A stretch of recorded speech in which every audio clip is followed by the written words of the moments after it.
Pressure on the White House tonight as lawmakers push for answers about U.S. boat strikes off the coast of Venezuela. The targets, alleged drug smugglers. The controversy, a second strike on a boat to kill survivors of an initial strike. This happened September 2nd. NBC confirming tonight that second strike came on the orders of Defense Secretary Pete Hegseth in a spoken directive to kill everybody. The White House blaming Admiral Frank Bradley for carrying it out. If true, D.C. lawmakers are calling it a war crime, demanding the evidence and promising rigorous oversight now. Hegseth is calling the operations in the Caribbean lawful. U.S. boat strikes off of Venezuela have killed more than 80 people over the past few months. Alleged drug traffickers, the White House calls narco-terrorists. Joining us live tonight to discuss is NBC News military analyst, retired four-star Army General Barry McCaffrey. General, thanks for being with us tonight. Good to be with you, Joyce. So I know you're well aware the accusation is that after that initial strike, we've learned that Admiral Frank Bradley ordered a second one on a verbal command from Hegseth to kill the survivors. In your mind, did that cross the line? Well, first of all, we have to have it investigated and have to be outside of the Department of Defense. Hopefully the Senate Armed Services Committee or the House will get at the facts of it.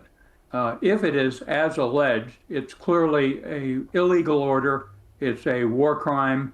It specifically is prohibited from killing people at sea after their primary vessel has been destroyed.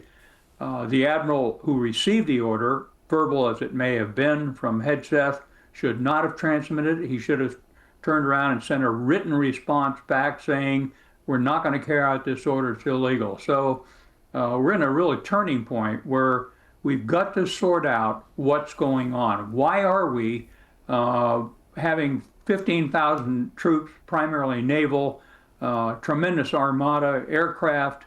Why are we threatening Venezuela? It's clearly a military force not effective against drug cartels.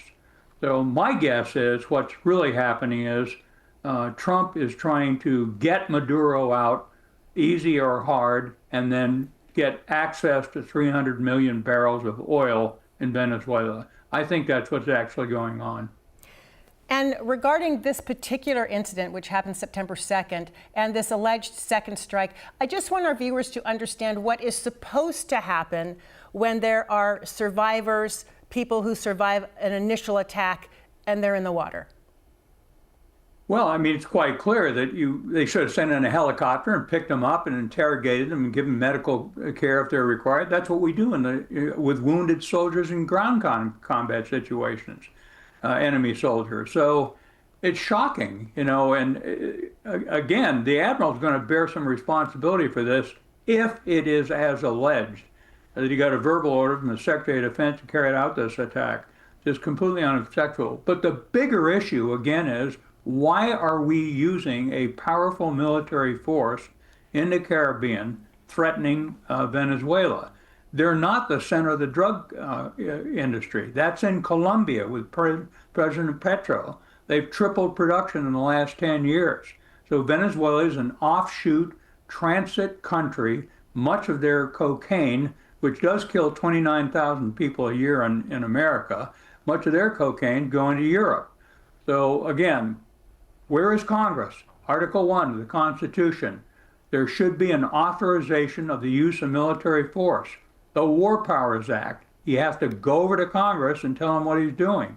He's not doing it. So it's, at first glance, a lawless regime. And then I'm curious, too, why is the Pentagon appearing to making these calls at sea rather than the Coast Guard? Why is the Pentagon taking the lead in the ocean? Well, that's the central problem we're facing. President Trump and his group have alleged that they're calling these terrorist organizations and therefore subject to attack by U.S. military forces. That allegation is considered by many people to be dubious legality. However, Congress has not stopped it. The Democrats tried to limit it in the Senate and it went nowhere. There's been no federal judge that intervened. So for now, the armed forces are viewing this as a legitimate military target.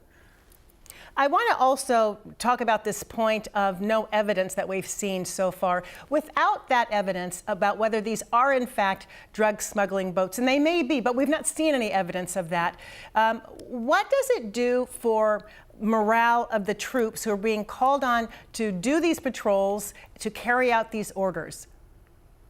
Well, look, it used to be sort of a given that a drug cartel is a criminal organization and therefore it's subject to investigation, to seizing evidence, to arresting people. In the Caribbean, when I was a Southcom commander, we had the Coast Guard as our primary lead agency. They would use disabling shots on these fast boats. They would then go in and inspect the boat to see if they were carrying cocaine. None of that's happening.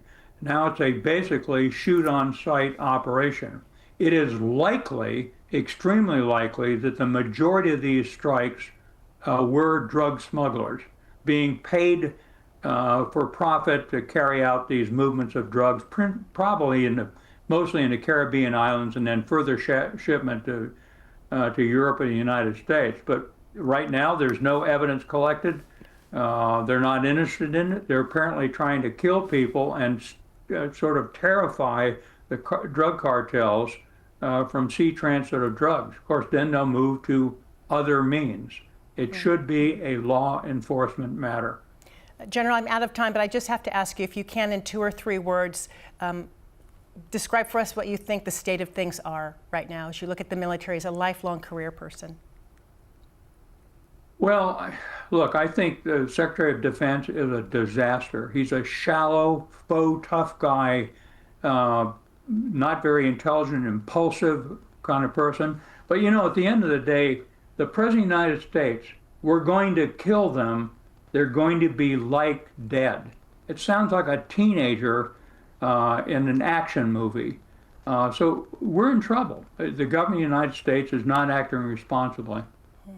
General Barry McCaffrey, we are always so grateful for your insight into what's happening. Thanks so much for being with us tonight. We appreciate it. Good to be with you, Joyce. We'll be right back.